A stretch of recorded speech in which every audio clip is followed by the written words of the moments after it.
Charlie Sykes, editor-in-chief of the Bulwark, and Corey Lewandowski, senior advisor to the pro-Trump group Great America Committee. He's also former campaign manager for Trump's 2016 campaign. I don't know. Charlie, you're inside. You're inside. I get the feeling, used to be inside, I got a feeling that finally Trump's up against his own government a bit here. Because, you know, when you're the majority in the Senate and you're president, you're sort of responsible for being chief executive and making things work, you know? And now you're saying the government of the United States is just going to sit there and atrophy while the garbage piles up and people don't get their paychecks this Friday, and it's your fault.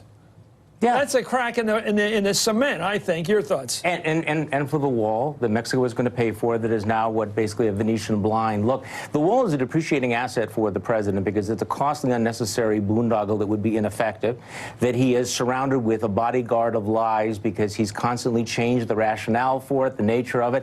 And at a certain point, you know, even loyalist Republicans who want to stay in his good graces are looking around and saying, how much damage are you going to create for something that was basically a misleading slogan at a campaign rally? How much damage are you going to do? How much damage to the federal government are you going to do? How much damage to the economy are you going to do?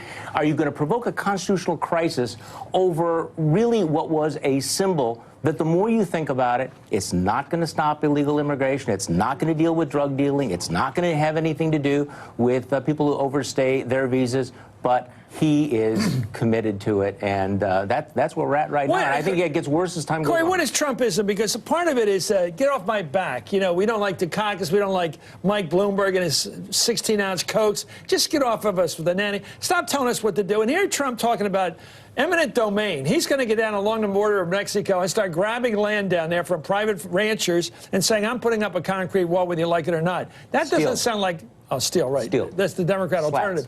It doesn't sound like the Trump version of how the government should be operating. Small government, no. Big government. Look, I think this president has made a commitment to the American people, and his most important job is to keep those people safe. And if that means stopping people from crossing the border illegally that are committing crimes, whether they're killing police officers in California or they're killing the sons of firefighters. This didn't happen until Rush Limbaugh blew the whistle on him. Chris, that's when it started. And Laura Ingraham. Chris, you can go and talk to the families of the victims of illegal immigrants who have died, and one American is one too many. And look, we are a nation of the government shutdown resulted from what Limbaugh said on the air and what Laura Ingraham said, and then the president said we're going to shut the government down. It wasn't his initiative. But the president has never wavered from the fact that he's going to put a wall on the southern border. He's talked about it for 2 years. Mexico is going to pay for it. He's talked about it for 2 years, and where we are now is the partial government shutdown that's in effect right now does not prohibit people from getting their tax returns. We know that's going to continue. The people are still going to get their paycheck. The people who are furloughed are going to get their paychecks afterwards. Congress reapportions the money. But it's very, Chris, what I don't understand is this was a Democrat issue when Barack Obama was in office, and now they conveniently forget the fact that they all voted for that, including Hillary Clinton, including Barack Obama, all said, look, we want a wall on the southern border. We want a barrier down there. And we've heard from the law enforcement officers who protect the border every day, and they said, we want help, give us something. And if we can't rely on them, who protect us every day, who do we rely on? I think this is cracking up. I think every day that passes, Trump's weaker. Your thoughts? Yeah, and if this was such a good idea, why are there so many lies about it? You know, why do they misrepresent it? Look, there is no crisis at the border. One of the things that Donald Trump successfully did back in 2016 was to conflate illegal immigration with terrorism. Right. And so, you know, he creates this narrative of the terrorists coming across the border. There were only 6 people stopped at the southern border. So, and by the way, many more for at the northern border. Look, Sarah Sanders was pumping it. There is no crisis. Talked about it today, and what she said was we've apprehended more people at the airports than we have at the border crossing on the southern border. But what we also know, well, Chris, what we know is maybe one of those people is the individual who would have not killed Officer Singh in California. Maybe it would have been the individual who didn't kill. By now. Well, maybe it would have been the individual who, this was last if we would have stopped that person, killed the fire chief's son. But that's not speculations. What Corey doesn't want to talk about. We know that they weren't terrorists because they were on the watch list. These are individuals who were deported on multiple occasions, still find their way back into the country. What about the 4,000 figure? Where did you get the 4,000 figure from? Look, Secretary Nielsen said that was an old. She said it was an old report. No, look, this is the Vesuvius of BS that we've had to deal with here, and there facts are inconvenient things. The reality is that the number of arrests at the border are down dramatically from what they were in the year 2000. They were like 1.6 million. Now they're down to about 310,000. Even illegal immigrants that get across the border commit crimes at a lower rate. But the president feels the need to create, look, I mean, it was Rahm Emanuel who came up with the idea, right? Don't let a crisis is a terrible thing to waste. We need to exploit it. He needs to create a sense of crisis to justify this costly boondoggle, which, as I said, the more people think about it, are really going to put a steel or a concrete barrier that's going to cut millions of Americans off from the Rio Grande River?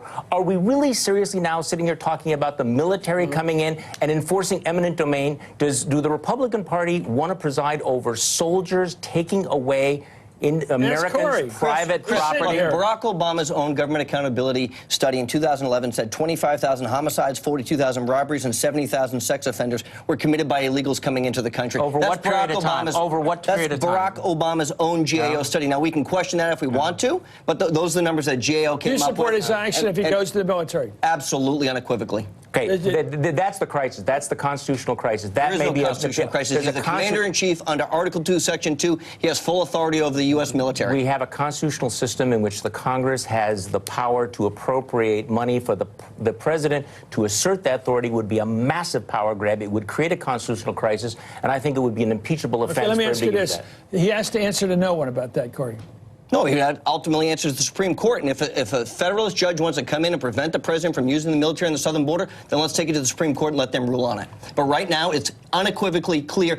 Article 2, Section 2 gives the president the authority to use the military in any capacity that he wants. And I don't know which way this Kavanaugh court's going to go. I'm not so sure about how they will stand up for the Constitution. I'm not so I think the Chief Justice would, but I do think it's a real test for the Republicans in Congress on a constitutional basis, on a basis of small government, on the basis of protecting private property, all of those things, and the institution, because this would be a body blow to the separation of powers. Okay, I just want to get this constitutional question right.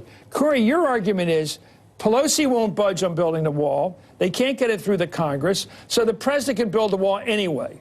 That's what you say. What I'm saying is he doesn't have to worry about appropriations or the way the Constitution works with Article 1 and Article 2 and the balance of power and the branches of government. No more restriction. You're saying the president has rights as commander-in-chief to take billions of dollars out of the Treasury and spend it the way he wants to. What we know is that since Jimmy Carter's administration, 52 times there's been declared a national emergency by presidents for various reasons. This could also be one of them. A crisis on the border is a national emergency. If the president needs to use money that Congress has appropriated under the defense authorization bill, which is not earmarked. Let's go all the way with this. He may absolutely he can take the ranchers' land along the border of the United States with Mexico, take that land by right of what? His right as president, and spend all the billions he wants. You believe the president of the United States has power like that? If you tell me that mayors and governors use eminent domain to put highways in and we can't use eminent domain to protect American citizens, yes, I think he does have that right. Well, I just hope we have a Supreme Court to stop this. Anyway, thank you, Charlie Sykes. Thank you, Corey Lewandowski.